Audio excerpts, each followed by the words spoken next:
Bumagsak na FA-50 fighter jet patuloy na iniimbestigahan kasama na ang na-recover na flight data recorder. Samantala, unilateral and gunnery exercise ng Philippine Navy sa West Philippine Sea naging matagumpay. Si Patrick De Jesus sa Sentro ng Balita live.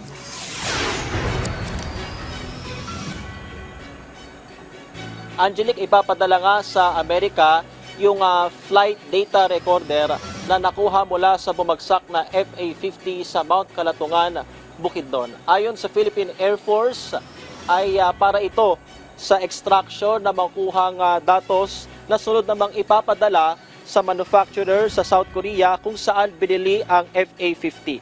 Sa ngayon ay pababa na ang investigation team mula sa crash site. Natapos na rin ang detonation sa bahagi ng bumagsak na FA-50 at karga nitong ammunitions para matiyak ang kaligtasan sa paligid ng crash site.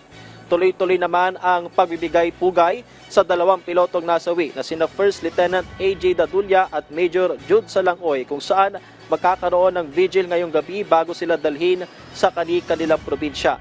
Nananatiling grounded ang 11 pang FA-50 ng PAF habang nagpapatuloy ang investigasyon.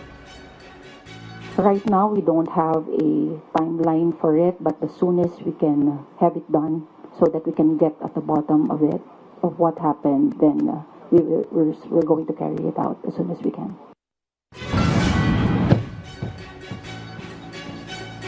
Samantala, sa usapin ng West Philippine Sea, matagumpay ang unilateral and gunnery exercise ng Philippine Navy kahapon sa bisinidad ng Bajo de Masinloc. Lumahok dito ang Guided Missile Frigate, BRP Jose Rizal, Offshore Patrol Vessel, BRP Ramon Alcaraz, at Landing Dock Ship, BRP Tarlac. Kabilang sa ginawang pagsasanay yung live fire drills, maneuvering at communication drills. Wala namang barko ng China ang na-monitor sa bisinidad ng pagsasanay.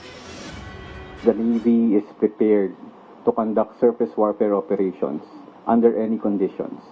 And I am very glad to report that both PS-16 and FF-150, despite the very harsh conditions yesterday, were able to hit the target. This does not send any particular message to anybody. We are focused on ensuring the operational readiness of all our assets and our ability to conduct unilateral joint and combined exercises with anybody. Samantala, noong Pebrero, kabuang 19 na barko ng PLA Navy at China Coast Guard ang na-monitor sa Bajo de Masinloc at Ayungin Shoal. Regular ang maritime patrol at aerial surveillance flight ng Pilipinas sa West Philippine Sea. The Navy has a regular patrol plan and we keep challenging them each time we monitor a warship, not only in Ayungin Shoal but even all over the West Philippine Sea. Angelique, muli ring iginiit ng Armed Forces of the Philippines na illegal ang anumang pananatili ng mga barko ng China sa exclusive economic zone ng Pilipinas. Angelique.